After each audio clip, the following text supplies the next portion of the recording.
তথা সুশীল সমাজ এবং পেশাজীবীদের ভূমিকা ও অবদান অনস্বীকার্য। বীর জনতার রক্তক্ষয়ী অভ্যুত্থানে 5ই আগস্ট মাফিয়ার পতনের পর দীর্ঘ 1.5 দশকের অন্ধকার অতীত থেকে বেরিয়ে এসে পুনরায় গণতান্ত্রিক মানবিক বাংলাদেশ গড়ার এক অপার সম্ভাবনার দ্বার উন্মোচিত হয়েছে আমাদের সামনে। রাষ্ট্র, সরকার ও রাজনীতির গুণগত পরিবর্তনের লক্ষ্যে বিশিষ্ট জন এবং পেশাজীবীদের মেধা ও অভিজ্ঞতাকে কাজে লাগানোর জন্য বিএনপি সংবিধানে দ্বিকক্ষ বিশিষ্ট আইনসভা অন্তর্ভুক্ত করার প্রস্তাব করেছে। সম্মানিত অতিথিবৃন্দ, ঘটনাবহুল রাজনৈতিক জীবন এবং সরকার পরিচালনার দীর্ঘ অভিজ্ঞতার আলোকেই mother of democracy Begum Khaleda Zia 2016 সালে ভিশন 2030 প্রস্তাবনায় সংবিধানে দ্বিকক্ষ বিশিষ্ট আইনসভা অন্তর্ভুক্তকরণ কথা উল্লেখ করেছেন।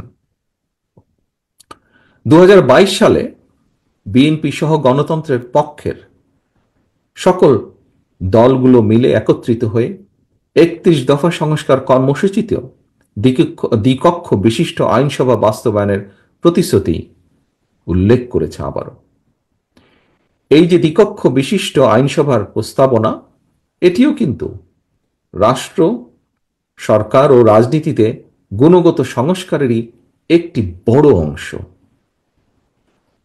সম্মানিত অতিথিবৃন্দ, সুতরাং বর্তমানে সংস্কার এবং নির্বাচনকে দৃশ্যত যেভাবে মুখোমুখি করে ফেলা হয়েছে, এটি নিঃসন্দেহে রাজনৈতিক উদ্দেশ্যমূলক। সম্মানিত অতিথিবৃন্দ,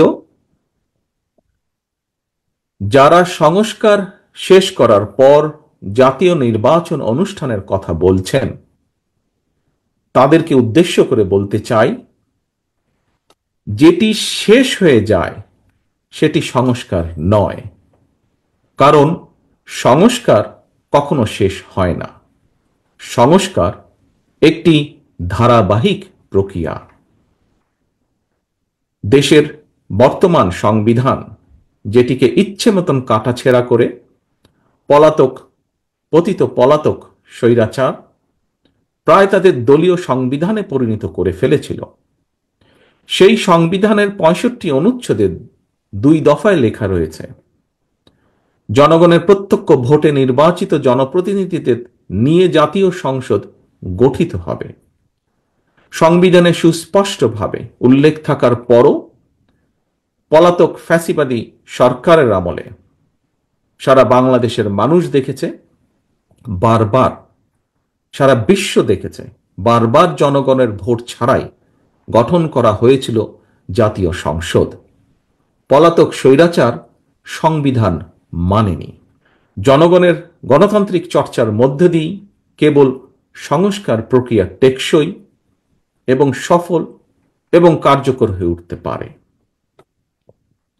সম্মানিত অতিথিবৃন্দ, দেশের রাজনৈতিক অঙ্গনে গৌণ ইস্যুকে মুখ্য ইস্যু বানাতে গিয়ে নিজেদের অজান্তেই ফ্যাসিবাদী বিরোধী জাতীয় ঐক্যের মধ্যে সংশয়, সন্দেহের জন্ম দেওয়া হয়েছে বা হচ্ছে।